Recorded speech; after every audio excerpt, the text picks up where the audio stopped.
la idea de haber contactado a Jorge Rulli salió desde el equipo de extensión y vinculación. Ante todo agradecerles a Mari Sombra, quien fue que hizo todas las gestiones para poder contactarlo a Jorge.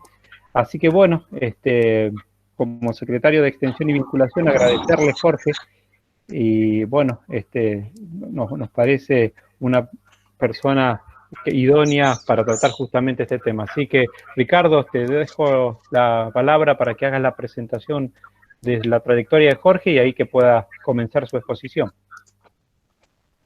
Bueno, como ustedes, todos los que están conectados ahí saben, esta charla fue declarada de interés cultural departamental del municipio de San Rafael, lo cual a la facultad le halaga que esto haya ocurrido. Hay un par de frases que yo leí de Jorge Rulli. Una es de la revista Anfibia, dice: la revolución de hoy es reconciliarse con el vecino, plantar un árbol. También tiene otra frase muy linda, Jorge, que en realidad no sé si es tan linda, pero dice: siento mucha más pena y por lo que hice en mi vida, por el daño que hice en mi vida, que lo que a mí me hicieron cuando estuve preso. Esas son cuestiones que hablan de seres humanos, ¿sí? Jorge Rulli tenía 15 años cuando decidió sumarse a la resistencia peronista para luchar en las calles de Buenos Aires por el regreso de Juan Domingo Perón. Ese fue el comienzo de una larga militancia que se mezcló con los procesos de lucha armada en América Latina. Jorge Rulli es experto en desarrollo sustentable y uno de los fundadores del grupo de reflexión rural que inició en la Argentina la lucha contra los transgénicos. Fue coautor de diversos libros tales como Transgénicos y Fracaso del Modelo Agropecuario en el 2003. En febrero del 2008 presentó su última obra, editada por Corregidor, el libro de los editoriales. Estos libros de los editoriales son una recopilación de distintos editoriales que Jorge realizó en el programa Horizonte Sur, Radio Nacional, en la AM, allá por los años 2005 y 2006. Jorge viajó a China, cuentan que cantó la marcha peronista en plazas de Beijing. Eso después le vamos a preguntar. Pasó un largo exilio en Europa, sobre todo en Suecia. Su vida estuvo atravesada por el proceso histórico argentino hasta transformarse en una de las voces que alertan sobre las consecuencias del modelo agrario actual.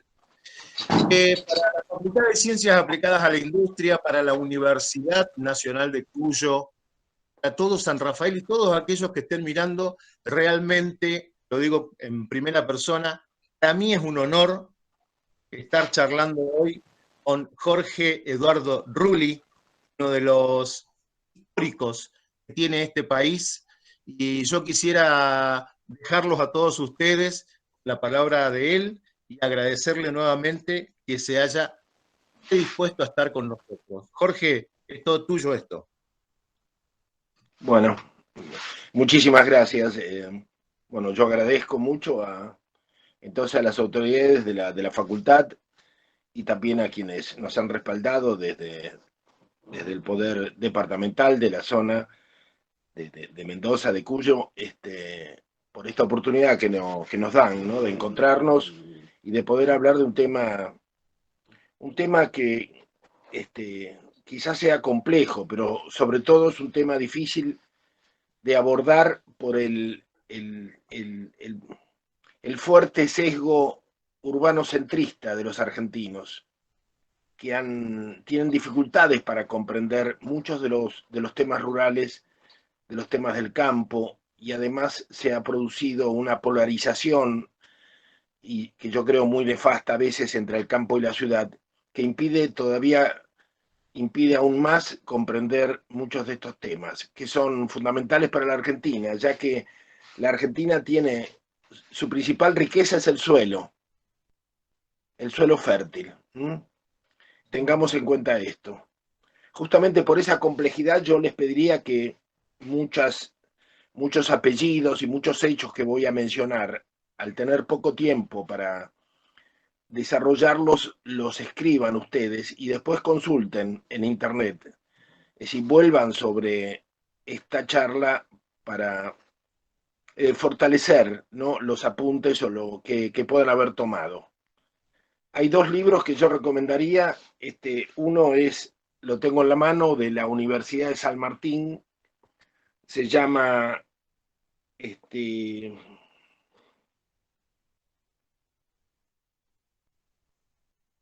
Radiografía del Nuevo Campo Argentino. Radiografía del Nuevo Campo Argentino, de la Universidad de San Martín. Y el otro es una recopilación de artículos que yo he hecho, que no ha sido editado en papel, pero que se puede encontrar en internet, y que se llama Anticipaciones de un naufragio. Y me refiero al modelo de la sojización. Bueno, yo quería comenzar desde dos temas que nos van a ayudar a comprender lo que pasó en la Argentina. Uno desde el plano internacional y el otro luego de cómo los planes de agronegocios llegaron al gobierno de Menem. Primero explicar qué es la globalización, ¿no?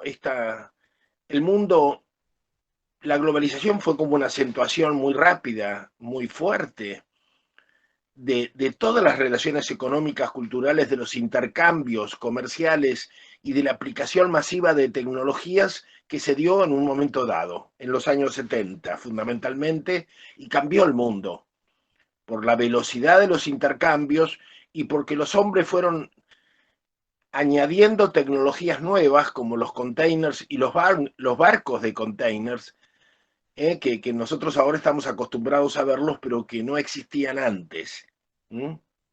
¿Cuándo comenzó este proceso rapidísimo, sobre todo de apertura de fronteras?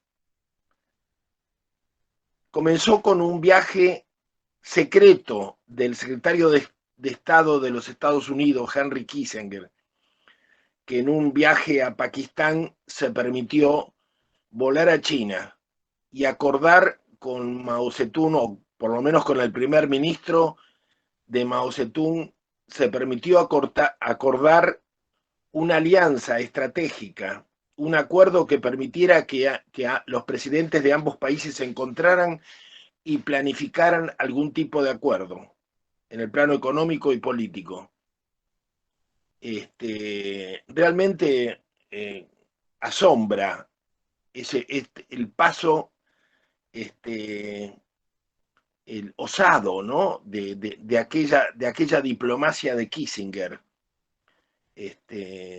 Pensemos que todavía China estaba prácticamente viviendo la revolución cultural, que comienza en el año 66. Después, si se menciona mi viaje, yo estuve en China en el año 65. Al año siguiente se desata la revolución cultural, cuando Mao Zedong siente que pierde control y que el Partido Comunista se le convierte en una nueva burguesía.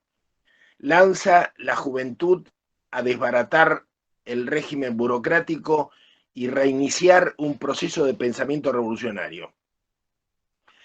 En el año 71, cuando llega Kissinger, Mao Zedong había dado por terminada la revolución cultural, pero de todas maneras el desorden permanecía, que fue uno de los resultados de esta revolución cultural, un enorme desorden, una enorme falta una pérdida total de las jerarquías de China, de las obediencias a los funcionarios, a los que se hacía desfilar con bonetes y para sarcasmo, para burla de ellos, etcétera, etcétera. Bueno, año 71, julio del 71, Kissinger conversa con los principales jerarcas de China.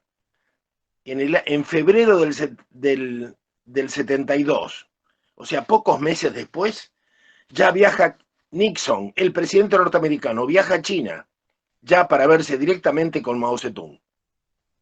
Y lo acompañan centenares de grandes empresarios de corporaciones transnacionales norteamericanas, que van a ver el terreno para trasladarse. O sea, un cambio enorme en el mundo. Ahí se ponen de acuerdo según cuenta uno de los embajadores argentinos en China, Mao Zedong, ante la creciente puja con la cercana Unión Soviética, elige aliarse con el enemigo lejano para enfrentar al enemigo cercano. Bueno, es una de las teorías que respaldarían estas acciones. Febrero del 72, Nixon llega a un gran acuerdo con China, se rompe el aislamiento a que Estados Unidos había condenado a China y comienza el traslado de empresas norteamericanas a China para aprovechar la mano de obra y las materias primas de China y hacer de China una potencia industrial en una alianza acordada con las metrópolis occidentales. Estamos hablando de febrero del 72. Marzo del 72. Rápido de reflejos, un Perón que vive en Puerta de Hierro, Madrid, escribe la famosa Carta Ambiental, famosa pero muy olvidada por el actual peronismo. Yo diría que totalmente olvidada. Esa Carta Ambiental se la envía a través de Yolanda Ortiz, que unos años después habría de ser la primera secretaria de Medio Ambiente de la Argentina, Yolanda Ortiz. Tomen nota de estos nombres. Se la envía a Kurt Waldheim, el secretario general de las Naciones Unidas, y a todos los presidentes de Asia, de África y de América Latina, para que la consideren. Esa carta ambiental luego va a ser leída por Yolanda Ortiz en ese año 72, en el gran encuentro de las Naciones Unidas en Estocolmo. Esa se considera que es una reunión fundamental en la historia de las Naciones Unidas, porque allí se decide formar el PNUMA, el Programa de las Naciones Unidas para el Medio Ambiente. Entonces es un momento histórico decisivo, y una de las razones, una de las fuerzas que habría empujado a tomar esa decisión habría sido la carta de Perón, que fue leída por Yolanda Ortiz. Bueno, en fin, la influencia de Perón sobre muchos líderes africanos era notable en esa época, de manera que muchos visitaban Puerta de Hierro, de manera que eso, lo que estoy diciendo de que el empuje y la iniciativa habría sido de mucha fuerza en esa asamblea, se refiere a esta situación, ¿no? Pensemos que África, desde el asesinato de Patricio Lumumba en el Congo en el año 61, había quedado como un continente realmente desbaratado, ¿no? Lumumba, presidente del Congo, una de las últimas cosas que dice antes de que lo asesinen, es que su derrota y su muerte va a significar una larga noche para el África negra, que es una noche de la cual todavía el continente negro no ha podido salir, más allá de que en el 2009 Bélgica reconoce su responsabilidad en el asesinato de Lumumba, del presidente Lumumba, en la región separatista de Katanga. Y en el año 2019, el propio Departamento de Estado de los Estados Unidos reconoce su participación en este hecho abominable. Perón había estado muy, muy cercano a través de las cartas, de las comunicaciones y de las relaciones políticas con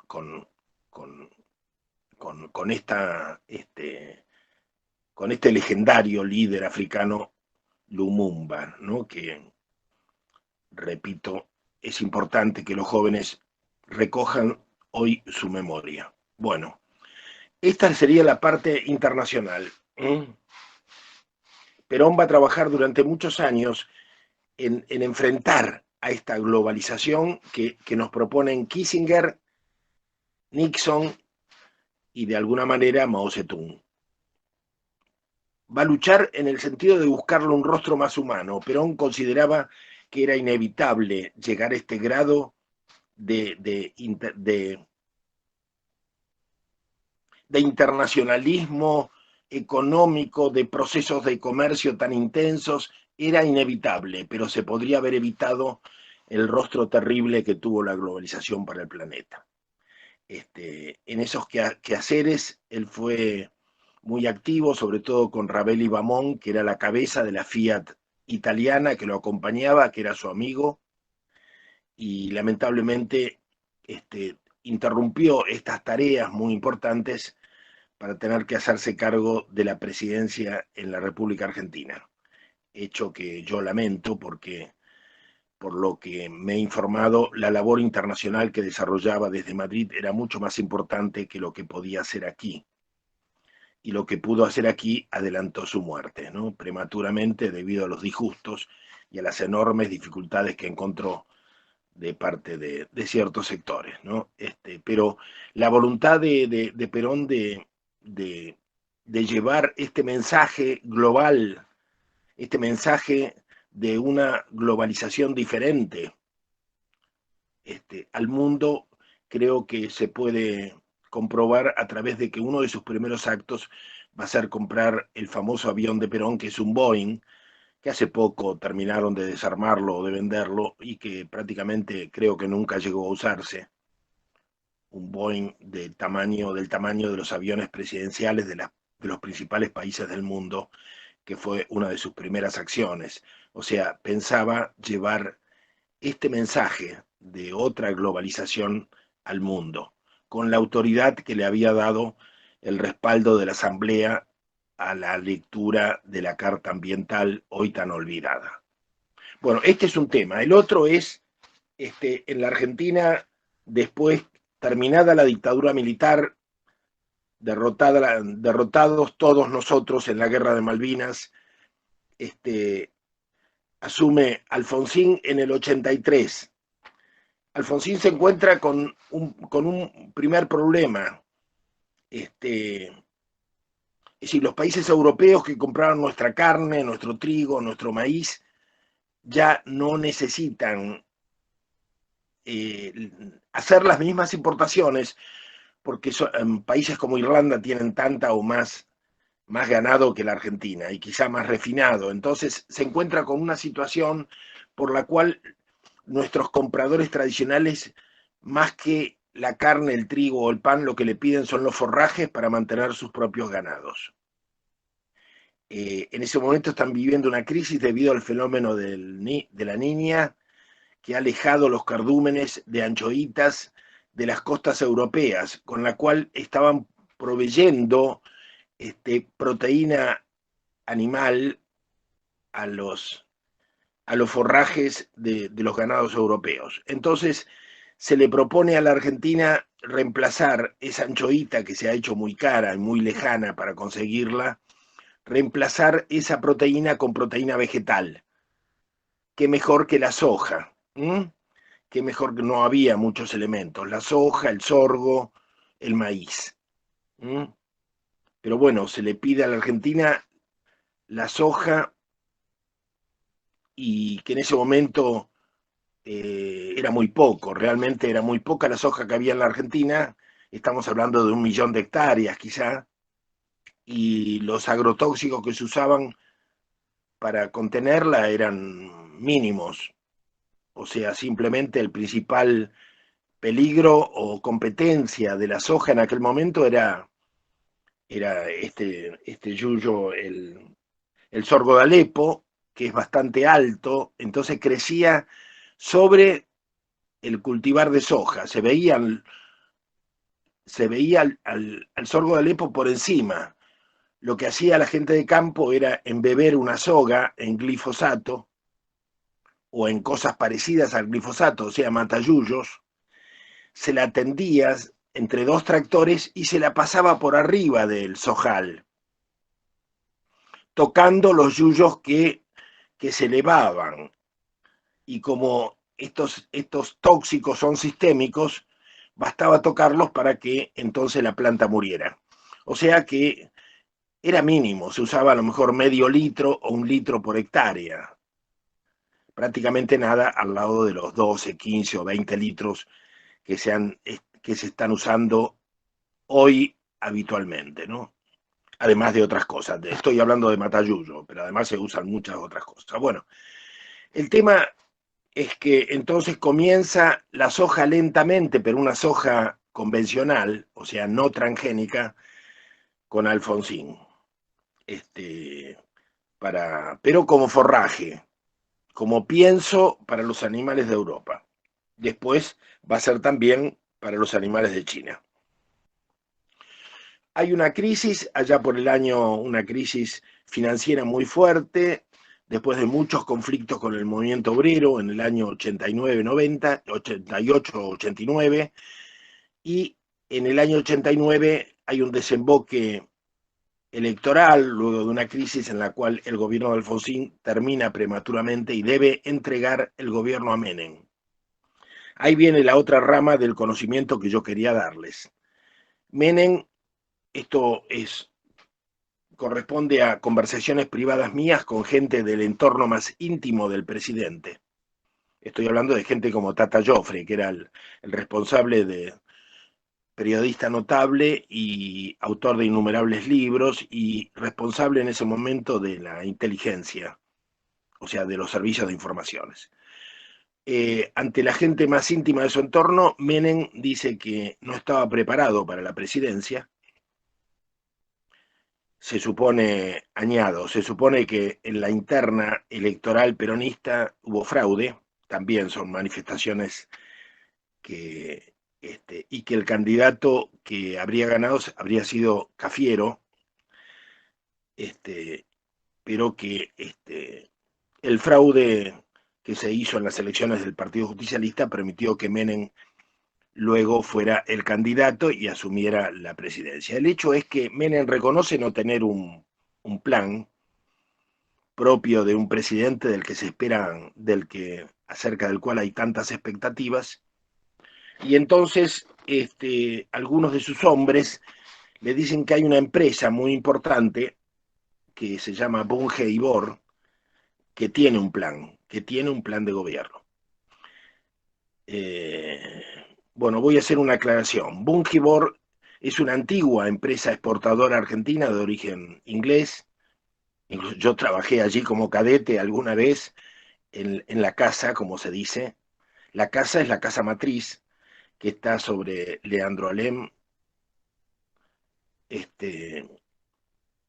una casa muy antigua, al estilo europeo, y allí radican todos sus ejecutivos. Es una empresa granaria, o sea que compraba granos y los vendía al exterior. En aquellos años, la empresa matriz en Luxemburgo le había comunicado que iba a llegar un alto ejecutivo de origen luxemburgués a la Argentina con algunas propuestas productivas interesantes. Este hombre al que se envió fue Mario Hirsch, que en realidad propuso comenzar nuevas actividades industrializando productos del agro, no solamente comprando y vendiendo granos, sino comenzando a producir comida industrial, que en la Argentina era algo prácticamente desconocido. Él compra molinos y compra una enorme aceitera y entonces comienzan los argentinos a consumir aceite en lata o aceite en botellas y harina de diferentes tipos en un país, debo aclarar, donde todo se compraba a granel y los paquetes se hacían, el almacenero nos envolvía el azúcar, la harina en un paquete que lo arrollaba cuidadosamente, y si no la carne la envolvíamos en una bolsa de género. A veces se usaban hojas de diario para envolver la verdura, pero todo era muy natural. Yo recuerdo haber ido a comprar un pollo y que lo elegíamos en una jaula. Estoy hablando de cuando era yo niño. Iba con mi madre y al pollo o a la gallina se la pelaba delante de uno. había una persona con un bidón con agua caliente, allí pelaba el pollo o la gallina, uno esperaba y se lo llevaba. Es decir, todo era muy elemental, pero sumamente sano. Tengamos en cuenta esto, estamos hablando de una Argentina donde habitualmente, donde era común ver una piara de, o no sé cómo se llama, de gansos o de, por la calle y los vecinos compraban uno, ¿no? En algunos barrios a veces el lechero iba con la vaca y vendía, sacaba la leche y la vendía a los vecinos. Bueno, esto era bastante normal, pero estamos hablando de un país sumamente industrializado, no como ahora. O sea, cuando comprábamos la carne, la envolvíamos en papel de diario, o la verdura lo mismo, pero producíamos, estoy hablando ya de los años 50, producíamos vagones de ferrocarril, locomotoras, camiones, todo tipo de armamento, helicópteros, aviones, etcétera, etcétera.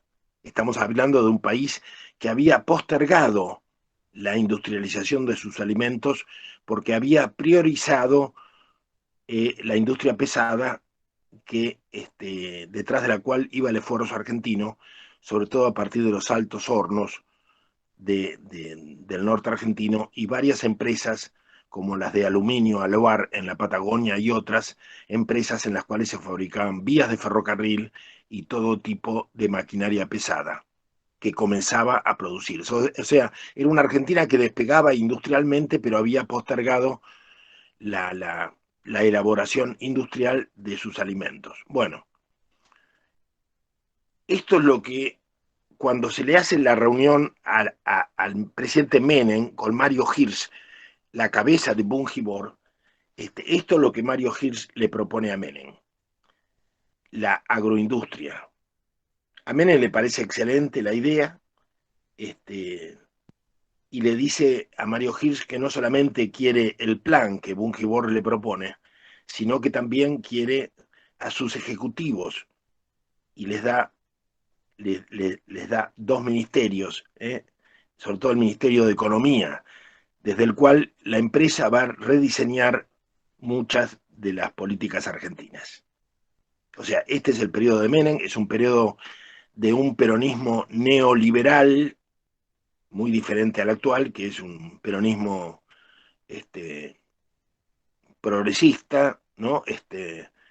Estamos hablando de la oligarquía financiera y el poder sinárquico internacional tiene dos brazos, uno es el neoliberal y el otro es el progresista, que incluye las políticas de género, de Soros y otra gente. Bueno, el peronismo también, el peronismo digo entre comillas, ¿no? Yo pongo en duda que haya sido el peronismo, pero bueno, es lo que de esa manera se lo llama. El peronismo también tiene sus dos brazos, tuvo uno con Menem y después el otro va a aparecer con Néstor, ¿no? Con Néstor Kirchner. En aquel entonces se ve muy claro el brazo neoliberal, hay un proceso al igual que en muchos otros lugares del mundo, un proceso de privatización de las empresas estatales, se privatiza todo, se desmantela el ferrocarril, y un proceso de rápida industrialización de los productos del agro, ¿no? Para el mercado interno. Un proceso de endeudamiento, por supuesto. Bueno, la Argentina no es una excepción en este sentido, es parte de un proceso global y la Argentina justamente se globaliza con Menem. Por eso comencé hablando de la globalización. O sea, la Argentina se globaliza sin preparación previa, yo creo que sin una inteligencia adecuada, se abre al mercado internacional con un esquema de agroexportación masiva de commodities que vendrían a ser bienes sin valor agregado, cuyos precios se fijan en el mercado de Chicago, commodities y materias primas. Este es el esquema central de lo que se llama el menemismo. La globalización de la Argentina, donde toda esa producción de materias primas y commodities van a servir a los mercados globales. ¿A través de quién? De las corporaciones transnacionales.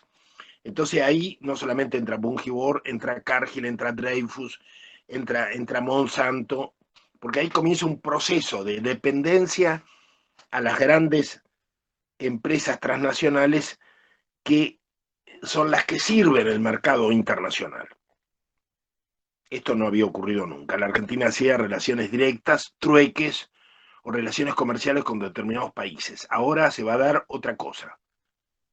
Aparece la figura de los mercados globales y de las corporaciones. Nosotros hemos denominado a este esquema que se aplica en la Argentina a partir de los años 90 como agronegocios. ¿Por qué? Esto también es muy importante.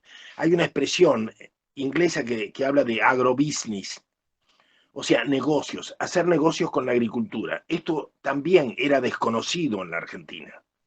El chacarero era un hombre que amaba la tierra, fuera italiano o fuera criollo, vivía allí, era su tierra, la arborizaba, plantaba, tenía hijos, hacía el amor en la tierra y moría ahí. Y los hijos, muchos llegaron a ser universitarios, pero había una generación de hijos de chacareros muy bien comidos porque sobraba la comida. En los años 50, yo siempre recuerdo que en mi casa me castigaban porque yo siempre iba y metía la mano en la heladera que estaba tan llena que cuando como volvía a jugar a la pelota, no la cerraba bien y quedaba la heladera abierta y me castigaban porque se gastaba mucha electricidad. La heladera estaba siempre abarrotada, la heladera de la fabricación argentina, por supuesto. Estoy hablando de la vieja heladera Cian. Sobraba la Argentina en aquellos años. Fíjense en cómo ha cambiado todo, que hoy tenemos muchísima infancia con desnutrición, ¿no? Hay un cambio y nos cuesta entender qué nos pasó. Bueno, a ver, el tema de los ferrocarriles va a ser muy decisivo, porque va a ser reemplazado gradualmente por un sistema de camiones y de transporte automotor bastante negativo para el medio ambiente, y sobre todo para las poblaciones locales que se quedan sin comunicación entre ellas. O sea, el Estado argentino sigue invirtiendo en ferrocarriles, pero solamente para carga, para facilitar la llegada de granos y porotos a los puertos, concretamente al puerto de Rosario, que es uno de los puertos más grandes del mundo. El puerto de Rosario no es un puerto, son 70 kilómetros de puertos, donde hay muchos puertos privados y donde están todas las empresas, que actualmente están siendo gradualmente compradas por China. O sea, la mitad de las exportaciones argentinas hoy está en manos de 2 empresas chinas. O sea, la mitad de nuestras exportaciones hoy día están en manos de los chinos. Me refiero a Syngenta y a Noble, 2 grandes empresas que han sido compradas. También hay puertos chinos y hay puertos de Cargill y de otras grandes empresas, ¿no? Bueno, a lo largo del gobierno de Menem se va a ir cambiando la Argentina en un plano cultural, en un plano tecnológico. O sea, el agronegocio no es solamente la soja, ni tampoco la soja transgénica, que es una semilla a la cual se le ha incorporado en el núcleo en el núcleo de la soja se le ha incorporado la resistencia al herbicida glifosato. O sea, ha habido una manipulación del material genético de la semilla. O sea, esto es hereditario. La semilla de soja produce otra soja también resistente al herbicida glifosato.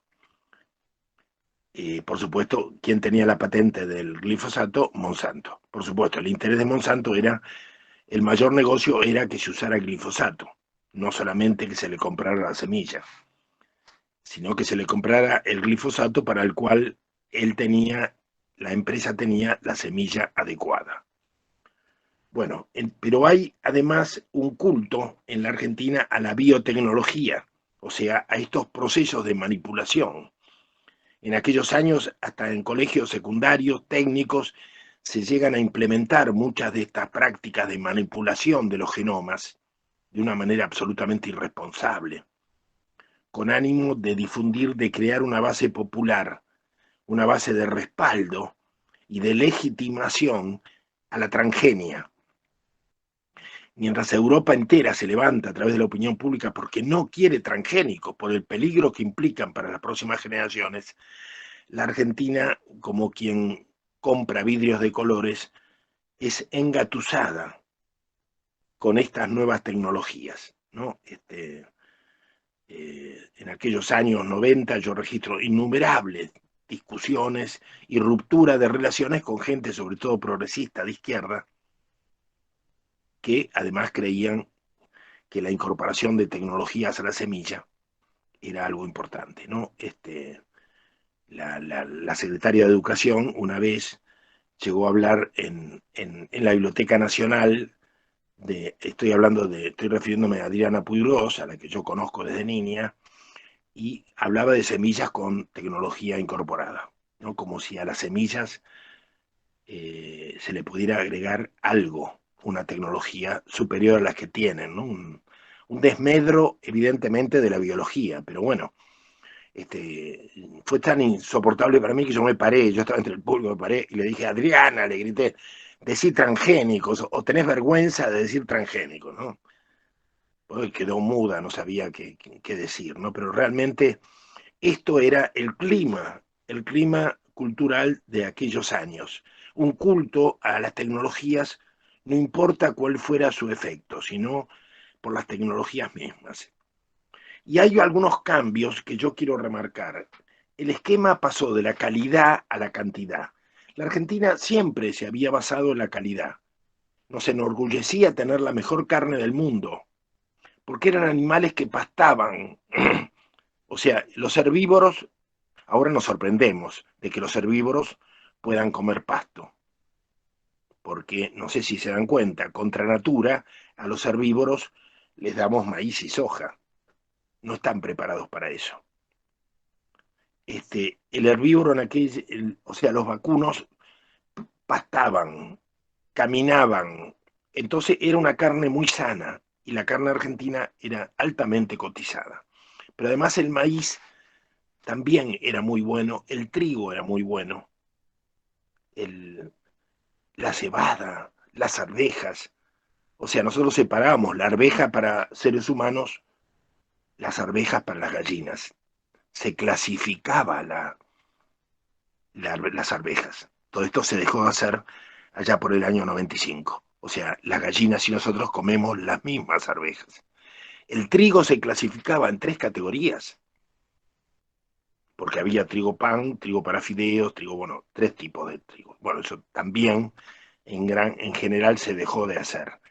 O sea, ha habido una pérdida de la calidad, una enorme pérdida. Y por otra parte, las aplicaciones de tecnología, de la ingeniería agronómica, ya no se cifraron en mejorar, cuando se seleccionan las plantas, ya no piensan en mejorar la palatabilidad, o sea, el gusto de la planta, que sea más sana, que aporte más vitaminas, que enriquezca. No. Ahora vamos a ver en todas estas aplicaciones tecnológicas que hay una adecuación del producto a la góndola, por ejemplo, para que no madure antes de tiempo o que maduren todos juntos. Entonces, se trata de que el tomate se mantenga en la góndola algunos días de igual manera, que parezca recién cortado. Bueno, todo esto es una tecnología que le sirve al supermercado, no al que come el tomate. El trigo, por ejemplo, argentino era muy alto, entonces lo mestizaron hasta que fue, no, era muy bajo, perdón. Entonces lo mestizaron hasta que fue suficientemente alto como para que el peine de la cosechadora lo pudiera tomar. ¿Se entiende? O sea, la selección agronómica se hace en función de la máquina, no del que come el pan. Entonces todos los cambios son, la semilla se la transforma, se la modifica genéticamente para que soporte un suelo salino o para que soporte la falta de humedad suficiente. Pero estas son modificaciones en interés del productor o del acopiador. Nunca está presente el interés del consumidor. Bueno, esto es lo que cambió. Cuando yo digo que la Argentina pasó de la calidad a la cantidad, esto es lo que cambió. Una despreocupación por el ser humano, que es el que en definitiva se alimenta. O sea, se perdió el concepto de alimento. Estoy hablando también de la soberanía alimentaria. El concepto de alimento es muy importante porque somos lo que comemos. Y en la Argentina de los años 90 y finales de los años 90, los argentinos comenzamos a ingerir comida chatarra. ¿Qué es la comida chatarra? Una comida sin calidad, comer como los animales. O sea, se piensa un plan de soja solidaria por la cual se empiezan a repartir bolsas de soja en los comedores populares. Y la gente come guisos de soja. Yo tuve discusiones hasta con el cardenal Bergoglio acerca de esto, porque Cáritas también implementaba soja en los comedores. Y en algunos casos, como la soja tiene mucha fitohormona, que se confunde con la hormona femenina, a muchos niños les salieron tetas. Y entonces los médicos de Cáritas sugirieron cambiar el régimen de comidas. Bueno, ¿por qué tuvimos que llegar a esto? Si sabíamos que la soja no era un alimento humano, y si no lo sabían era por una gran ignorancia. La soja no se come, ningún ser humano come la soja en ninguna parte del mundo, excepto como tofu en países asiáticos, pero el tofu es el producto de un proceso que lleva más de 6 meses de fermentaciones en que muchos de los elementos inconvenientes de la soja se desactivan. ¿Cuáles son los elementos inconvenientes de la soja? Estoy hablando de cualquier soja, de la convencional tanto como de la transgénica. Los procesos inconvenientes de la soja son las fitohormonas, que por eso se la daban a las mujeres en el momento en el proceso de la menopausia, porque les añadía hormona femenina, pero además tiene inhibidores del calcio, inhibidores del zinc, decisivos, en este caso, de las menopáusicas para provocar osteoporosis. Por eso es que los médicos han dejado de darle soja a las mujeres menopáusicas, porque se dieron cuenta que muchas de ellas terminaban sufriendo osteoporosis. Lo mismo pasa con muchos chicos que tienen rechazo a la leche de vaca y le dan, entre comillas, leche de soja. La leche es producto de una mama, de mamífero. No hay leche de soja, hay un bebible de soja. Bueno, pero le daban bebible de soja y muchos de estos chicos sufrieron a lo largo de su vida osteoporosis, justamente porque la soja tiene inhibidores muy fuertes del calcio. En fin, pero la comida chatarra no solamente es la de soja, es todo lo que vemos ahora, lo que se le da, esos paquetes para pobres que se reparten en los municipios, en las escuelas, aceite de malísima calidad, generalmente de soja o mezclas, y comida que no aporta los verdaderos elementos que necesita un ser humano. Bueno, el mercado argentino ha debido acostumbrarse a la comida chatarra, las hamburguesas, ¿cómo se llama? Las salchichas, donde se mezclan los restos del animal, los restos menos valiosos del animal, y también la soja. Y esto se ha convertido en una comida para pobres, a lo que se añade la televisión basura, que en los años 90 tuvo un enorme éxito. Ustedes recordarán no solamente el Bailando, innumerables espectáculos para atontar a la gente. Barrios enteros, el hacinamiento urbano también es producto de la época, el despoblamiento del campo y el cierre de muchas empresas industriales lleva al hacinamiento en conurbanos de pobreza, donde la gente siempre tiene el televisor encendido, que es como una máquina de atontar, ¿no? Pero todo esto no ha sido una improvisación, sino parte de un paquete tecnológico ¿no? Donde están los agrotóxicos, donde están los pools de siembra. O sea, la soja exige una escala empresarial que va más allá del chacarero. Entonces el chacarero no puede de ninguna manera invertir en los gastos que le ocasiona la soja, ni pensar en comprar las máquinas, que valen millones de dólares. Entonces, ¿qué hace? Se imagina el pool de siembra como una manera de ir sumando partidas de tierra de 200, 300, 400 hectáreas hasta hacerse un espacio de 5.000 hectáreas, y entonces sí se pueden implementar cultivos con un equipo de agrónomos, con maquinaria agrícola, con compra de insumos agrotóxicos en Internet, con compra de semillas en Internet, bueno, donde todo sale más barato. Bueno, interrumpo para preguntar, ¿se me escucha bien?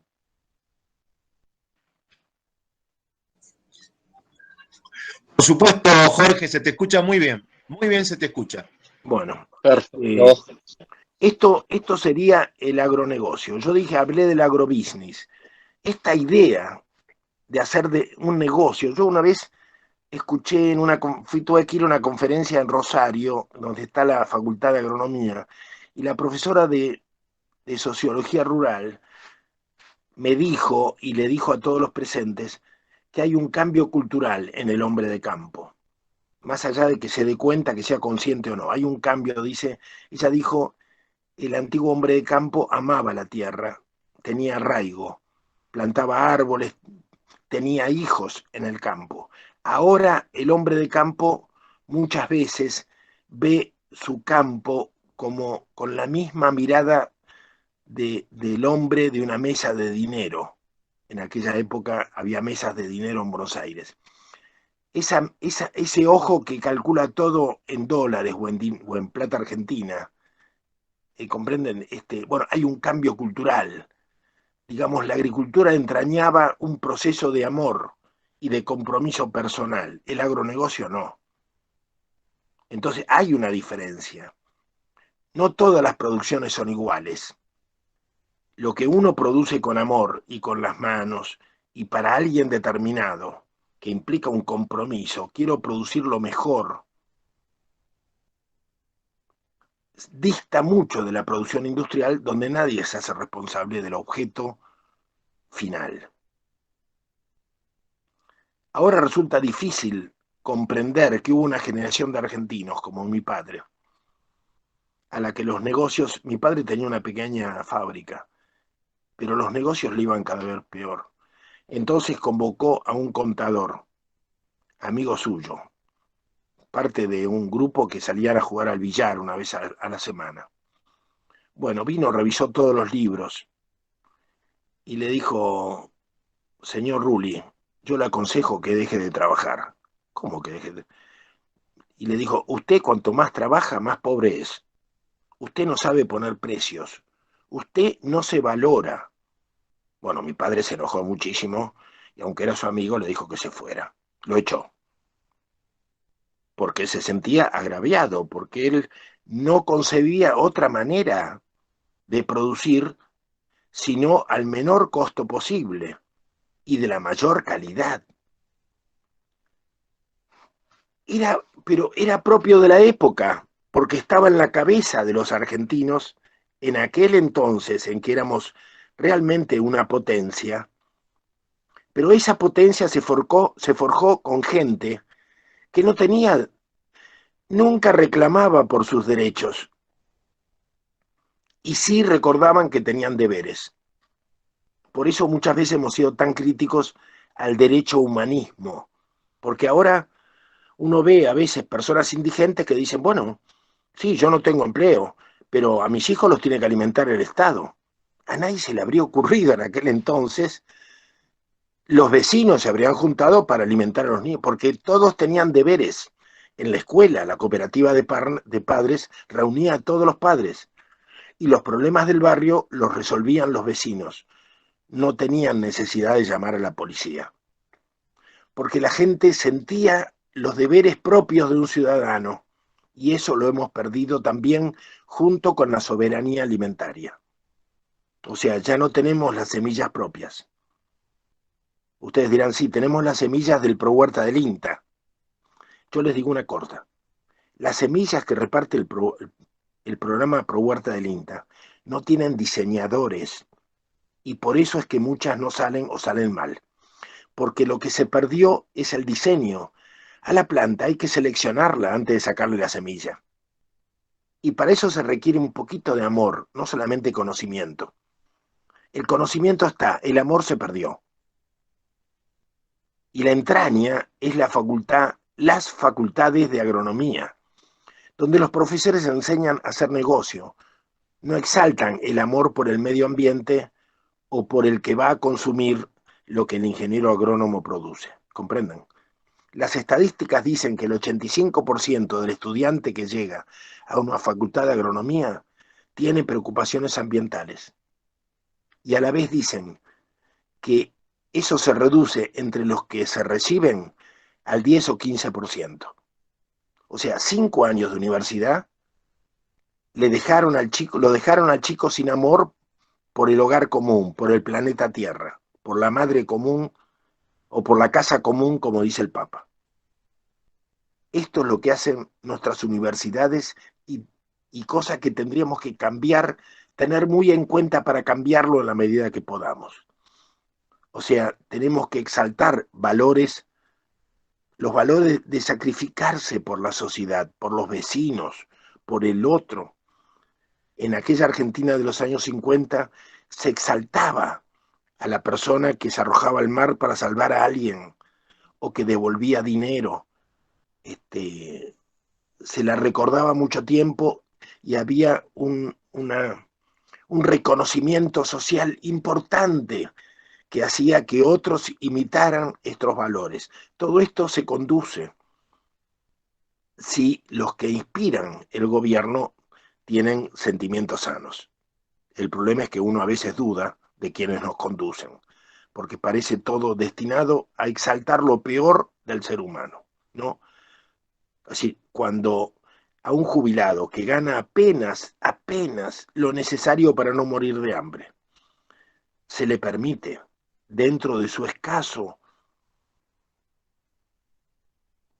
del escaso número de dinero que se le da por mes, se le permite comprar $200 a 75 para venderlo a 120,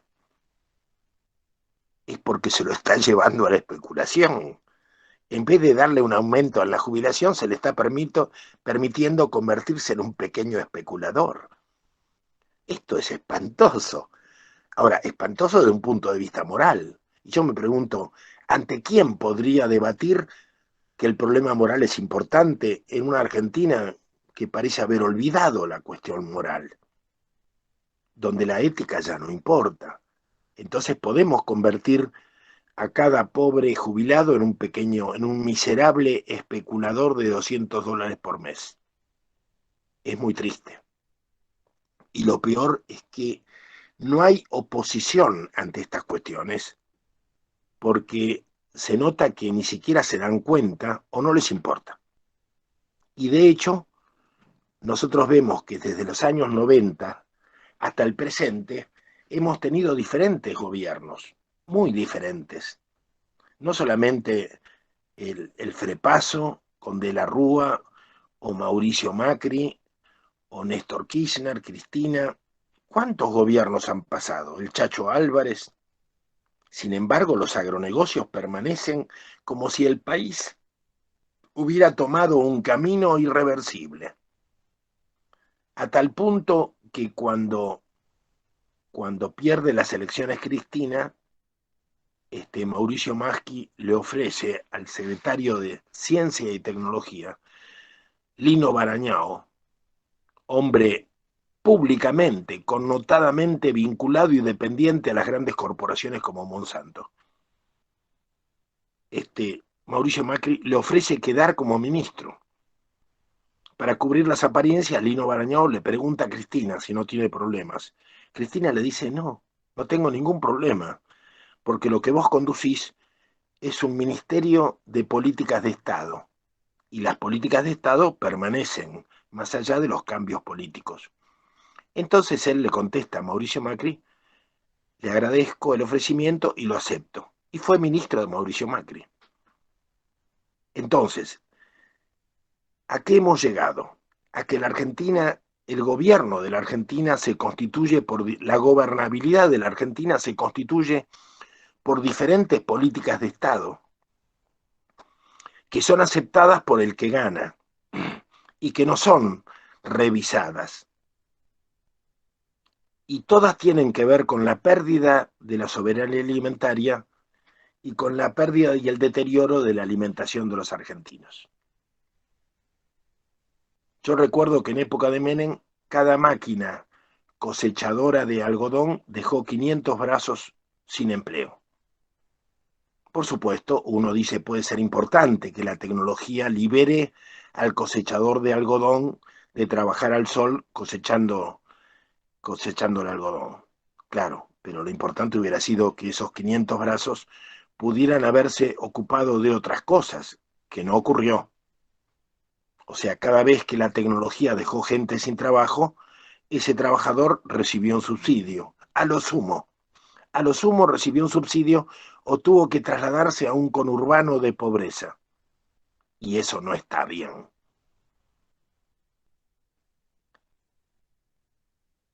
El deterioro de nuestros alimentos, la pérdida, la ingesta de fruta fresca, de verduras, que ha tenido promedio la alimentación de los argentinos.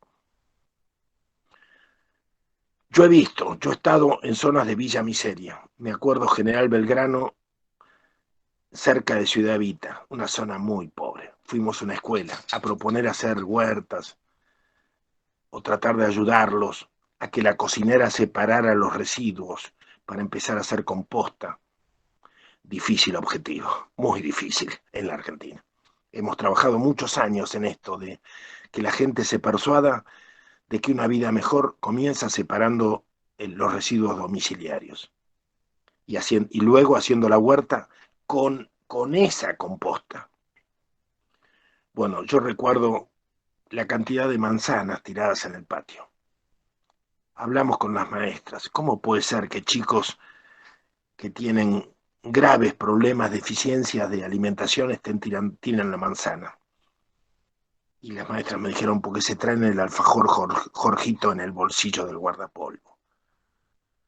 O sea, los han acostumbrado a comer esos alfajores baratos, muchos de los cuales están hechos con soja. Se nota en el gusto y se nota por las dificultades en digerirlos. Entonces, hay también un adoctrinamiento del común de los argentinos para que aceptemos comer y vivir de otra manera. Nos han empobrecido los propósitos y los destinos de vida. Hoy nadie se queja de que nuestra papa sea transgénica. Antes era una papa de mala calidad y nosotros decíamos, excepto las papas coloradas de la Patagonia o las papas del norte argentino, las papas que come el resto de la Argentina en general es una papa que un italiano no se la daría a sus cerdos. Bueno, además de eso, ahora nos dan una papa transgénica. Esa misma papa, pero transgénica. Y no tenemos empacho en dársela a nuestros niños. Seguramente la mamá les hace el mismo puré de siempre. Pero ya no es lo mismo. Hemos alimentado a nuestros niños con transgénicos durante 10 o 15 años. Y algún periodista notable, con desfachatez, me ha dicho, y ha dicho por radio, porque lo he escuchado, bueno, pero ustedes tanto alaraquearon, tanto protestaron frente a los transgénicos, y después de 10 años de que los argentinos comen transgénicos, a nadie le salió una cola verde. Textual. O sea, que nos usaron de ser cierto que los transgénicos no producen cola verde, de ser cierto, nos usaron como cobayos de laboratorio. Porque los transgénicos que nos vendieron no valen menos, ni son más ricos. O sea, hemos sido ratas de laboratorio. Y aparentemente no ha salido tan mal como muchos creíamos, que podía terminar en una catástrofe de índole genética. pero bueno, está por verse, porque muchos científicos dijeron, habrá que ver cómo salen las próximas generaciones de seres humanos alimentados con transgénicos. Bueno, se verá, se verá. Estamos en el camino de la globalización y de los agrobusiness, y es muy difícil protestar contra este modelo porque es un modelo, repito, que se hereda como política de Estado de gobierno en gobierno y ningún político lo discute. Entonces, frente a esto, lo que ha surgido en los últimos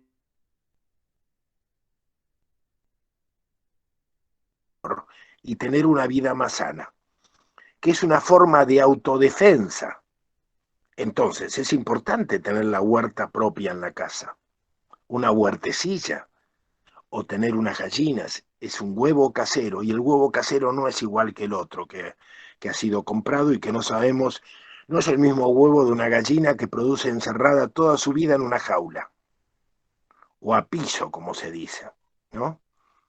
O sea, habrá un piso de cemento. No.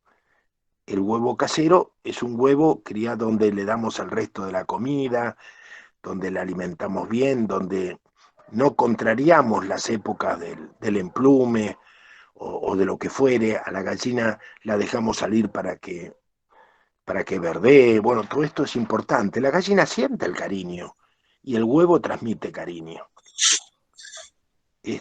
Bueno, en fin, este tipo de defensa personal en la parte económica que se completa con utilizar los baldíos y los terrenos y aliarse con agricultores que nos proveen comida sana. O sea, un chacarero produce una cantidad de cosas, pero él va estableciendo una red de gente que le compra. Entonces hay una reciprocidad. Y el productor le dice al cliente, usted puede venir y ver cómo yo lo hago. Y si me quiere venir a ayudar, bienvenido. Esto en todo el mundo se está instalando, estas prácticas se están instalando como una manera de defender nuestra vida frente a las acechanzas del agronegocio. Lo mismo la separación de las basuras. Mucha gente dice, mi municipio no separa los residuos, hacelo vos. ¿Y para qué lo voy a hacer si el camión luego los mezcla? No, pero es que los residuos orgánicos no se lo des al camión. Entrega al camión el plástico, pero lo orgánico ponelo en una compostera en algún rincón de tu jardín. ¿Qué es una compostera? Una especie de cesto de papeles de una oficina, pero más grande, para que el aire le entre y que no haya huesos ni carne, para que no haya olor a podrido, todo vegetal. Bueno, las hojas, el barrido del jardín, los residuos de la cocina, bueno, composta, tierra de hojas. Después hago plantas y tengo mi tierra. Hago la huerta y tengo mi tierra. No tengo que comprarla, la tengo, es mía, la conozco, doy fe por ella. Entonces, estas prácticas que no se contradicen con la computadora o con las más altas tecnologías, es decir, nos vuelven a un pasado de una Argentina en que cada casa tenía un torno en el fondo, o tenía un taller de reparaciones, de soldadura, pero también tenía los frutales de invierno, los de verano, por lo menos 1 y 1, 2 y 2, para que los chicos tuvieran fruta, una huerta y un gallinero, pero además el torno, además el ordenador. O sea, yo a veces le digo a alguna gente, ¿ustedes creen que si hacen la huerta, qué les va a pasar? ¿Les va a desaparecer la computadora? ¿Qué tienen? ¿Pensamiento mágico? Ustedes pueden hacer la huerta, tener el gallinero y tener el mejor ordenador del mundo. ¿Cuál es el problema? El problema está en nuestra cabeza y tenemos que resolverlo, porque de lo contrario no podemos recuperar lo que habitualmente se llama la soberanía alimentaria. O sea, que la Argentina produzca la cantidad de alimentos que necesita su pueblo y de la mejor calidad, y además de cercanías, que no haya un Moyano que nos traiga la leche, porque es de la Serenísima, de 1000 kilómetros. La leche de Mendoza va a San Nicolás o hasta la usina de una gran lechería, la ensayetan y a lo mejor vuelve a Mendoza o va a San Juan. Es una locura. Esto no debe ser así. Las producciones deben ser de cercanía. Esto es fundamental. En la Argentina esta norma se ha ido perdiendo y la estamos recuperando desde el trabajo en los municipios, en las bases vecinales, a través de las ferias locales, donde la gente produce local, consume local. Entonces volvemos a revitalizar los pequeños tambos y la gente va al tambo a comprar la leche porque confía en el tambero. No confiamos más en las grandes empresas y en las marcas. Prefiero comprar el chorizo que hace un vecino en su bañadera y no comprar el salame de marca que no sé quién lo hace, ni qué químicos le meten. ¿Se entiende? Cuando esta es una postura política muy importante, porque además de política es cultural. Tiene que ver con el arraigo, tiene que ver con la comunidad, tiene que ver con la convivencialidad. Yo, para ser un ser humano pleno, necesito comer bien y tener buenas relaciones con mis vecinos, relaciones convivenciales. Y estamos hablando de la comunidad organizada. En la Argentina ya no se habla más de la comunidad. Es importante que volvamos a hablar de la comunidad, que si tenemos una huerta o un gallinero, compartamos los productos de la huerta y del gallinero con los vecinos, o que podamos colocarlos sin vergüenza alguna en la huerta, en la feria del pueblo. Con orgullo, mostrar, mis puerros son los más grandes y los más gordos de todos. Y por qué no, hagamos un premio a ver quién tiene los puerros más gruesos o los mejores huevos. ¿Por qué no? ¿Se entiende? Entonces, y ahí entrar a presionar a los municipios para que esto sea motivo de competencia y de orgullo en el buen sentido. Y ahí estamos recuperando soberanía alimentaria, en la cabeza y en la actividad de cada uno de nosotros. Bueno, gracias. Supongo que habrá comentarios y preguntas, pero yo hasta aquí llegué. Muchas gracias, Jorge, realmente muchas gracias. Les quiero avisar a todos que debido a los tiempos que estamos manejando, vamos a permitir que le hagan 5 preguntas a Jorge, nada más que 5, yo sé que podrían hacer muchas más, pero debido a los tiempos de nuestro Google Meet y de los tiempos también de Jorge, vamos a permitir, déjenme que lo diga así, nada más que 5 preguntitas. Así que, por favor, quien tenga una pregunta que hacer, debe hacerla en este momento.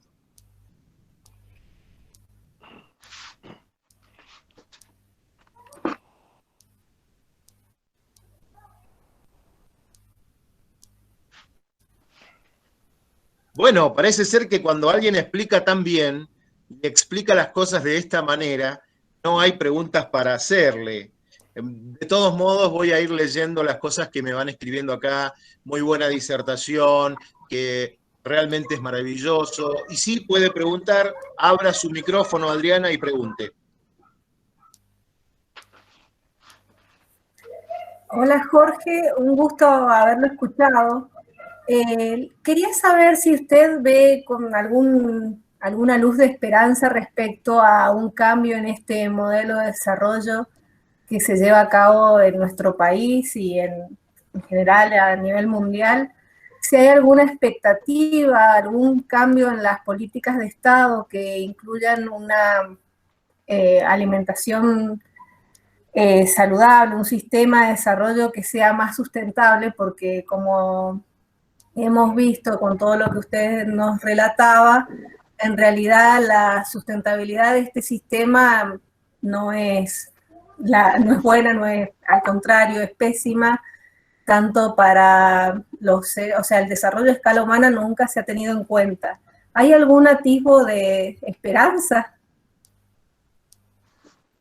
Bueno, yo te diría que a nivel gubernamental o de partidos políticos, yo no veo todavía opiniones con fuerte respaldo acerca de esto. Puede haber opiniones aisladas, tampoco voy a negar que las haya en alguna gente aislada, que son buenas personas, pero no tienen ningún peso. Por ahora no lo veo. Lo que veo es un importante movimiento que se está gestando a nivel popular a favor de una alimentación sana, a favor de autoproducción de alimentos, a favor de agriculturas locales. O sea, esto implica entender que la agricultura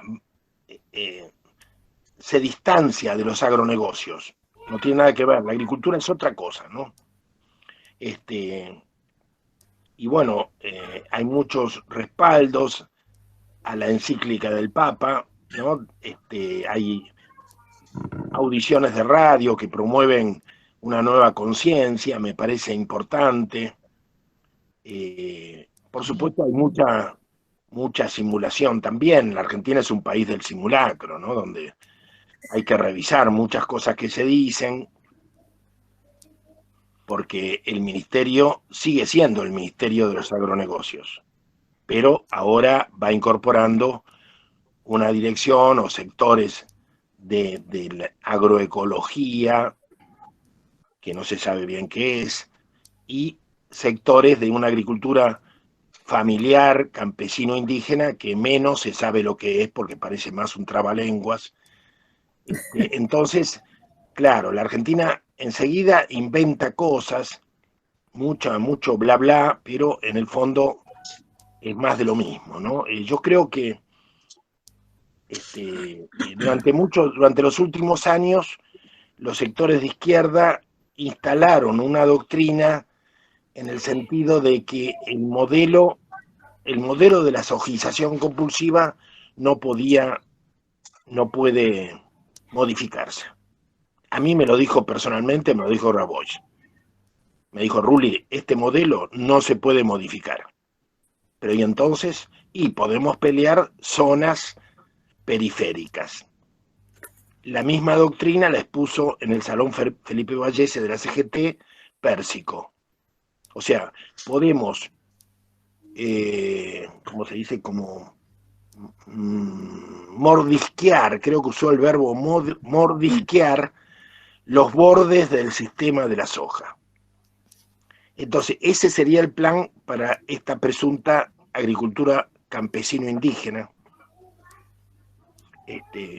Es bastante penosa la perspectiva. Yo creo que hay que insistir en los cultivos orgánicos, creo que en los cultivos ecológicos, como decía la ley, revalorizarlos, reclamar al productor menor uso de agrotóxicos y establecer relaciones directas con los productores. Esto se está dando en todas partes. Yo creo que el movimiento es muy fuerte, por eso también hablaba de los neorurales. Los neorurales son jóvenes que se han ido al campo. En lugares donde antes había casas quintas, ahora hay jóvenes que paren por método natural, materno-paterno, sin dolor, pero que además hacen huerta, venden plantines, amasan pan, hacen yogur. Bueno, este tipo de actividad, que algunos todavía llaman hippie, pero que no tiene nada que ver con el hippismo, está bastante extendida. Y estos chicos son miles y miles y han acopiado muchos conocimientos. Porque el problema es que ellos, de alguna manera, están redescubriendo lo que se llama la vida rural. Porque ahora se habla mucho de reconstruir los pueblos vacíos. Pero los movimientos sociales dicen, a tal pueblo vacío vamos a mandar 20 albañiles, 10 programadores. Pero eso no es vida rural. O sea, no tienen ni idea de lo que es la vida rural. Los pueblos que mueren en realidad porque la vida rural alrededor se agotó. ¿Se comprende? Esto es muy importante. Lo que tenemos que rescatar es la vida rural, no los pueblos. Cuando rescatemos la vida rural, los pueblos vuelven a habitarse. Pero bueno, este es todo un tema que tiene que ver con mucha ignorancia de la Argentina sobre temas del campo. La vida rural tiene que ver con la cultura, con el hacerse humano, con la cultura humana, ¿no? Es decir, unos dicen, bueno, muchos autores o grandes compositores eran totalmente urbanos. No, revisemos sus vidas. Nacieron en el campo, tuvieron una infancia rural. Eso les dio una cultura que luego les permitió triunfar en la ciudad. Y era lo que pasaba con el sistema de las chacras argentinas. Los chicos vivían en la chacra hasta que iban a estudiar y después triunfaban en la ciudad. Pero eran chicos muy bien alimentados y acostumbrados a trabajar con las manos, que es fundamental el trabajo manual. Es fundamental, tiene que ver con una forma de producir. ¿Se entiende? Todas las revoluciones del siglo XX fracasaron, todas. La revolución china, la revolución rusa, la revolución argelina, la revolución cubana, Camboya. No quedó ninguna revolución. Y detrás estuvo la revolución rusa, creo que la dije, la más grande de todas. Detrás estuvo el marxismo. ¿En qué se convirtió el marxismo hoy? En una forma del desarrollismo. Por eso tantos políticos son desarrollistas, porque ni siquiera se atreven a ser marxistas, porque no tendría sentido. Entonces son desarrollistas, mientras lo que estamos proponiendo nosotros es un pensamiento comunitario. Por eso siempre hablo yo de Iván Illich, ese teólogo que murió en México, o de Gustavo Esteva, el más grande pensador latinoamericano, que es fácil encontrarlo, los videos están en internet, Gustavo Esteva. Es decir, ellos proponen otro tipo de vida, otro tipo de organización social, otro tipo de comunidad, una comunidad donde el ser humano se realice. Yo dije el otro día, el pueblo Cuón del Chaco eran recolectores de la selva. Nosotros les destruimos el monte, el impenetrable. Se quedaron sin supermercado, porque el impenetrable era el supermercado de ellos. Ahí tenían todo, la medicina, la comida. Entonces, ¿qué hicieron? Se reconvirtieron y ahora son chacareros. Están vendiendo verdura y frutas por todo el norte argentino. Ocuparon la tierra de prepo, repartieron 10 hectáreas por familia y están vendiendo. Y yo digo, si los Cuón, que eran recolectores, se convirtieron en chacareros, ¿por qué no podríamos convertir los asistencializados de la Argentina en productores convivenciales, en pequeños productores? Fabricar cosas, que fabriquen colmenas, que cultiven huertas, que hagan jabones. No sé, hay miles de cosas que se pueden empezar a producir, aunque no haya grandes fábricas. Recordemos que nuestros abuelos, cuando bajaron de los barcos, no buscaron empleo. Inventaron laburo, inventaron trabajos. Salieron afilando cuchillos o arreglando relojes, o encontraron oficios. Incorporaron oficios que no tenían. Yo me encontré una ficha de un censo del 1905, donde estaba mi abuelo en un conventillo. Tenía 25, 26 años. Y estaba él con otro italiano, él tenía 26 años, el otro italiano tenía 65. Profesión de ambos sastre, ahí me di cuenta, ¿no? Era el maestro y el oficial. Estaba aprendiendo. Porque yo, ¿dónde se hizo sastre? Ahí se hizo sastre, ahí lo descubrí. Así era. Y después trabajó de sastre. Pero había que encontrar un maestro y reconocerlo. Ahora es muy difícil. Yo les agradezco a ustedes todos los elogios que me han dado, pero hoy día que la gente reconozca a alguien como maestro es muy difícil. Y ahí empieza nuestro empobrecimiento. Porque yo recuerdo que yo tuve maestros siempre, recuerdo todos mis maestros con un amor enorme. porque ellos me formaron. Yo elegí al maestro, el maestro no me elegía a mí. Yo elegí maestros, uno detrás de otro. Jorge, ¿me escuchás? Sí. Mirá, me quedan 3 preguntitas, son importantes y quiero hacértelas para que las desarrolles cortitas. Entre una de ellas, pregunta Estela Maris Alcantú, ¿en qué situación nos encontramos con el proyecto de crianza masiva de cerdos? Sí. Ah, no, creí ¿Tenés que me alguna iba. respuesta? Bueno, mira, el tema es, recuerden, yo hablé de un modelo impuesto en los 90 de agroexportación, de commodities y de materias primas. Ese modelo que implica una especie de la Argentina embudo, que sale todo por Rosario, sigue igual. Hace muchos años que se viene negociando la hidrovía, o sea, el enderezamiento del río Paraná, dárselo a los chinos. La mitad de las exportadoras son chinas. Muchos de los puertos de Rosario son chinos. Bueno, lógicamente, vamos a hacer lo que ellos necesiten. O sea, más que oponernos a los chanchos, hay muchos que se oponen a los chanchos porque son vegetarianos. Yo digo, es una estupidez, en realidad, porque es el final de un debate, ¿comprenden? O sea, ya está decidido que vamos a hacer lo que los chinos quieran. Porque tenemos que salir, entonces lo que tenemos que hacer es salir de la colonialidad, salir de una situación en que estamos dispuestos a servir el interés de otro país. ¿Por qué no pensamos en lo que necesitamos nosotros? ¿Cuántos cerdos necesitamos nosotros? Nosotros necesitamos los cerdos, como dicen los españoles, de traspatio. Yo en mi casa tengo una lechona ahora tiene 30 kilos, la tengo atrás y come los restos de nuestra comida. Ese lechón, con ese lechón, cuando tenemos para mucho tiempo, lo guardaremos en el freezer, los pedazos. Además tiene nombre, lo queremos, tenemos que ir, nos obliga a que la rasquemos, se pone panza arriba y la tenemos que rascar para que coma, después come todo el día.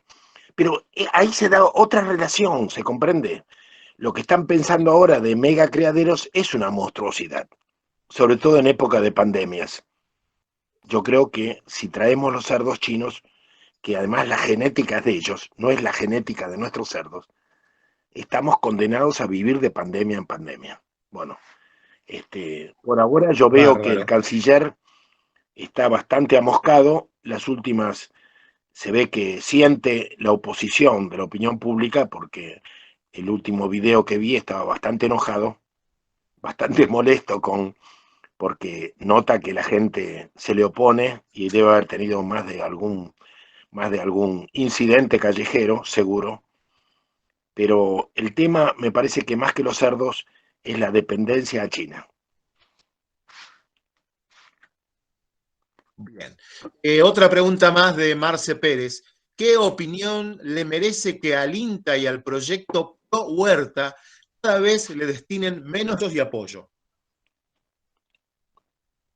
No, la verdad que no me importa, no, el tema, lamentablemente tuve bastante que ver con la idea esa del Pro Huerta del INTA, yo trabajaba en la Secretaría de Agricultura en ese momento, y nosotros proponíamos huertas y formas de autoabastecimiento, y estuvimos entre los que propiciaron el Pro Huerta. Y lamentablemente desde el principio se nos fue de las manos totalmente, de manera que el tema es una vieja herida. El Pro Huerta del INTA desde el principio fue remitido al Ministerio de Desarrollo Social, con lo cual ahí primó la idea de que fuera asistencializador. ¿Se entiende? Cuando las cosas participan del Ministerio de Desarrollo Social es porque nos están jodiendo. Porque si es para producir trabajo, va al Ministerio de Agricultura. El Pro Huerta del INTA recibía recursos del Ministerio de Desarrollo Social desde el principio. Y siempre tuvo más presupuesto para el merchandising que para los gastos que ocasionaban las semillas o los viajes de los responsables. O sea, desde el principio fue propaganda. Y eso realmente yo no puedo decir que haya sido gente de derecha, ¿eh? Yo los conocí, y al igual que todos los que aprobaron la soja transgénica y los que aprobaban las nuevas tecnologías para el campo, que produjeron una nueva oligarquía, todos venían del exilio o eran gente de izquierda. O sea, Monsanto no necesitó la puerta giratoria y poner gerentes suyos a cargo de un ministerio para hacer sus intereses. Aquí la izquierda progresista hizo los intereses de Monsanto, lamentablemente. En muchos otros lugares Monsanto tenía que poner sus ejecutivos encubiertos como ministros o secretarios de Estado. Aquí no. Aquí el odio hacia el viejo patriciado, la vieja oligarquía vacuna, era tan grande que una generación de jóvenes que volvían del exilio, yo los conocí porque trabajé con ellos en los años 80 y 90, una joven generación de gente que había sido exilada o que salía de las cárceles de la dictadura, decidió un modelo de agricultura que barrió con la vieja oligarquía. Esa oligarquía de apellidos vascos y orígenes patricios. No quedó nada. Hoy día viven del turismo de sus antiguos castillos. Ahora, lo que consiguieron fue, como aprendices de brujo, instalaron una oligarquía 1000 veces peor. Y en ese libro que yo les mostré, de la Universidad de San Martín, tiene un título que es muy, muy significativo. Y dice, del patrón terrateniente al empresario transnacional. Un cambio total. Una cosa era el patrón terrateniente y otra el empresario transnacional. Primero que el patrón terrateniente tenía 10.000 hectáreas.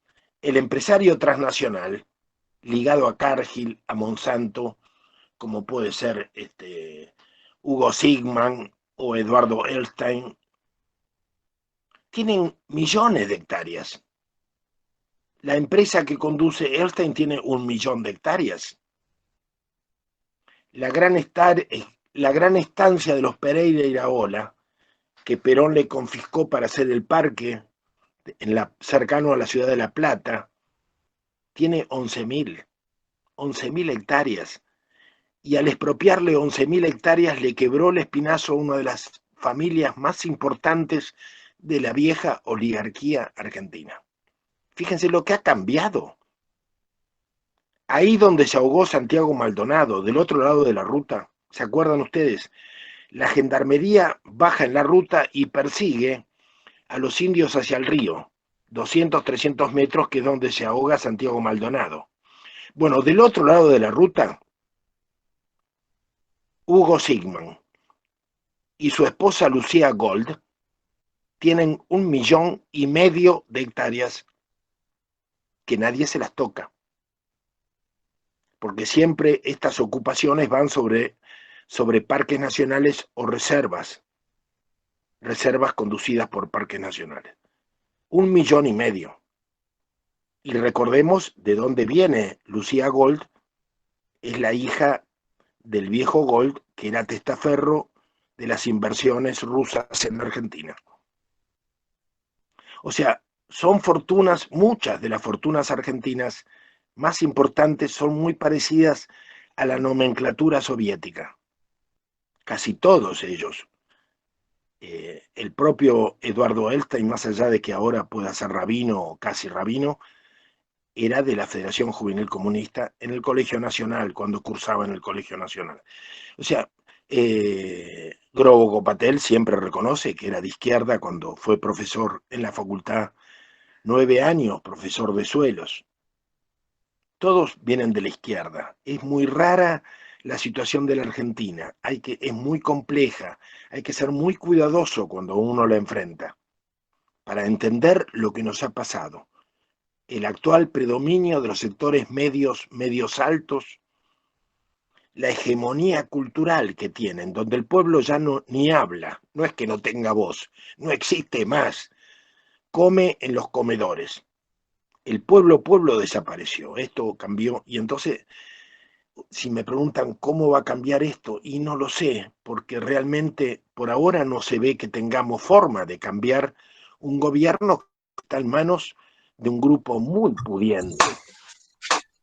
Y el pueblo está adormecido, entontecido, no tiene representantes legítimos y vota según el plan que le dan. Entonces, momentáneamente, lo que podemos hacer es dar una batalla dentro de los sectores medios, como lo está haciendo esta conferencia.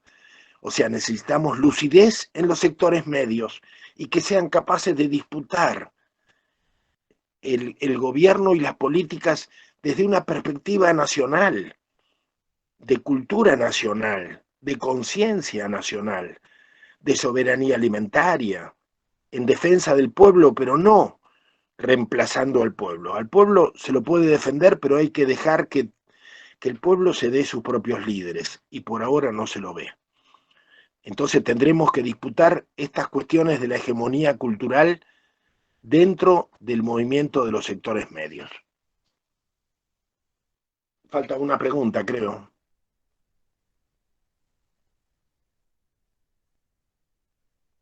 Falta una pregunta, me dijeron. Una, sí.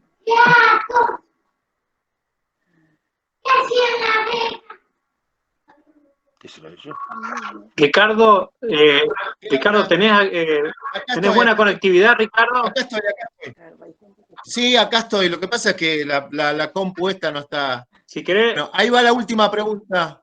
Bueno, háganle alguno de ustedes, chicos, que esté por ahí. Háganle alguno de ustedes. Mari, sobre la plataforma submarina.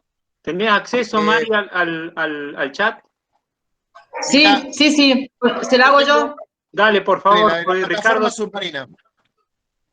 Sí, acá dice, estimado Jorge, ¿por qué cree usted que Argentina, teniendo una de las plataformas submarinas más grandes del mundo, no consuma a su población grandes cantidades de pescados?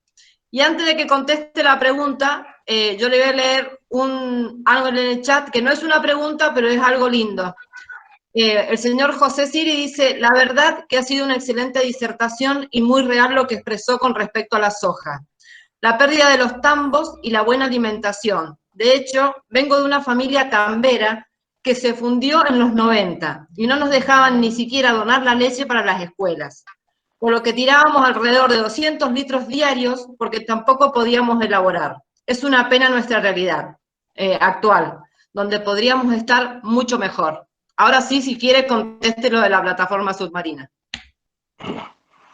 Bueno, la Argentina se ha constituido ahora, pareciera, a espaldas del caladero, totalmente despreocupados del caladero, ¿no? Y yo recuerdo, también tiene que ver con los agronegocios. En una oportunidad, en los años 90, me llamó el secretario de Agricultura a su despacho y me dijo, Rulli, ayúdame a entender qué está pasando. Greenpeace ha hecho una manifestación contra mí con cabezas de merluza en la calle Florida. Y yo le dije, bueno, debe ser en relación al vaciamiento del caladero. Sí, dice, pero ¿yo qué tengo que ver? Yo no tengo nada que ver. Y entonces yo le dije, pero esta es la Secretaría de Agricultura, Ganadería y Pesca. Dice, no, pero es que Menem a mí me dio la Secretaría de Agricultura, pero no la parte de pesca. La parte de pesca la maneja el ministro de Justicia. Es muy compleja la política argentina. Entonces, claro, el ministro de Justicia de Menem, el famoso abogado de la servilleta, ¿se acuerdan?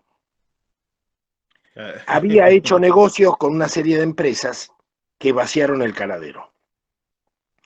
Cuando se llegó a este punto, y debido a que la gente protestó, me consta que Solá habló con Menem, y Menem le dijo, bueno, punto, intervengan. Ante el escándalo, intervengan.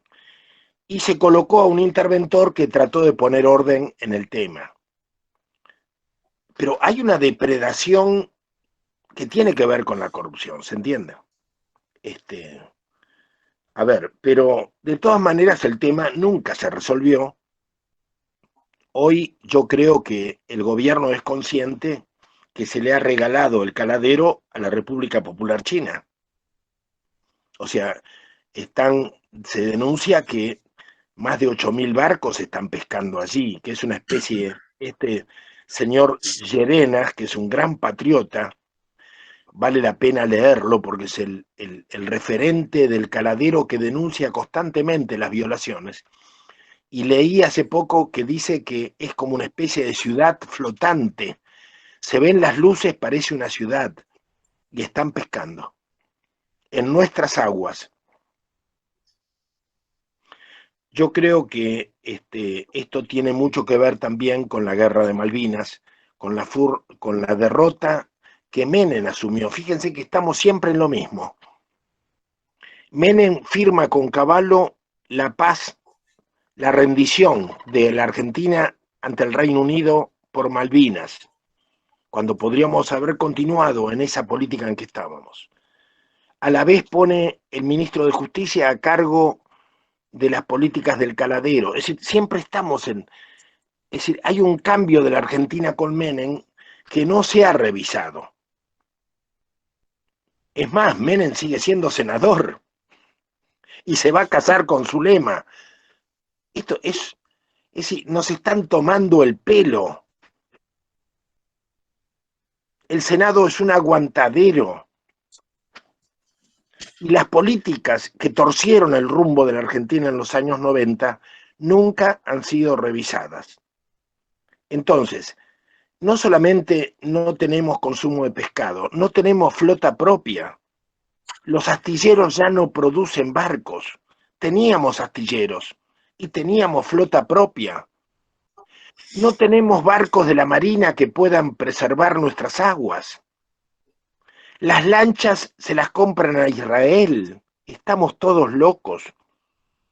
Israel no solamente nos da el armamento para custodiar el territorio, que es el territorio de la Patagonia, donde habitualmente veranean los soldados del ejército de Israel, y por algo será que los envían a veranear a la Patagonia Argentina.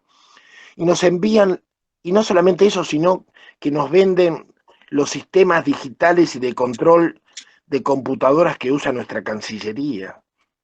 O sea, hemos cruzado todos los límites, no somos un país en serio.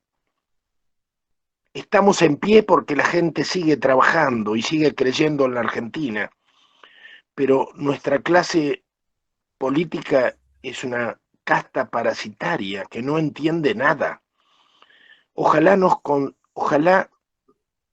convenzamos y produzcamos nuevos líderes responsables, moralmente responsables, y que entiendan esto. No es un problema de que no comemos pescado, que tenemos un caladero inmenso que podría satisfacer el hambre de toda América Latina y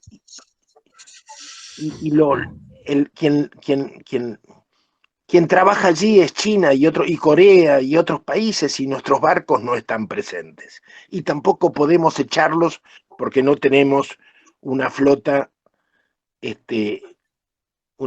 defensiva, una flota del ejército argentino que pueda ocuparse del tema. Entonces, estamos muy mal, pero estamos caminando. Y que yo pueda hablar y decir estas cosas para la Universidad de Cuyo y para mucha gente joven que me escucha, me parece importante a destacar como algo favorable, como algo realmente meritorio, que ustedes se preocupen por esto, y yo les agradezco inmensamente. Les mando un saludo muy fuerte a todos los estudiantes que me están escuchando, y les recuerdo que todos los nombres que he enfatizado, los libros, que después lo busquen, que sigan masticando lo que yo he dicho, buscando en internet, en Google, aclarando los conceptos de cada uno de los nombres, de los líderes y de las situaciones internacionales que fui mencionando a lo largo de esta charla. Buenísimo. Bueno, Jorge, queremos agradecerte infinitamente que hayas tenido esta deferencia para con la Facultad de Aplicadas, para con la Universidad de Cuyo. Agradecer a cada uno de los que se conectó. Realmente, de estar en vivo todos te estaríamos dando un gran aplauso, pero ya vendrán los momentos en los que podrás venir a la facultad. Tenemos un auditorio hermoso donde vas a poder charlar y estar con todos los de la Facultad de Ciencias Aplicadas y toda la gente de San Rafael. Así que desde mi parte, como integrante de la Secretaría de Extensión y Vinculación, como parte de la facultad, como parte del Consejo Directivo de la facultad, quiero agradecer muchísimo que hayas tenido este tiempo para nosotros. Muy bien, gracias y hasta siempre.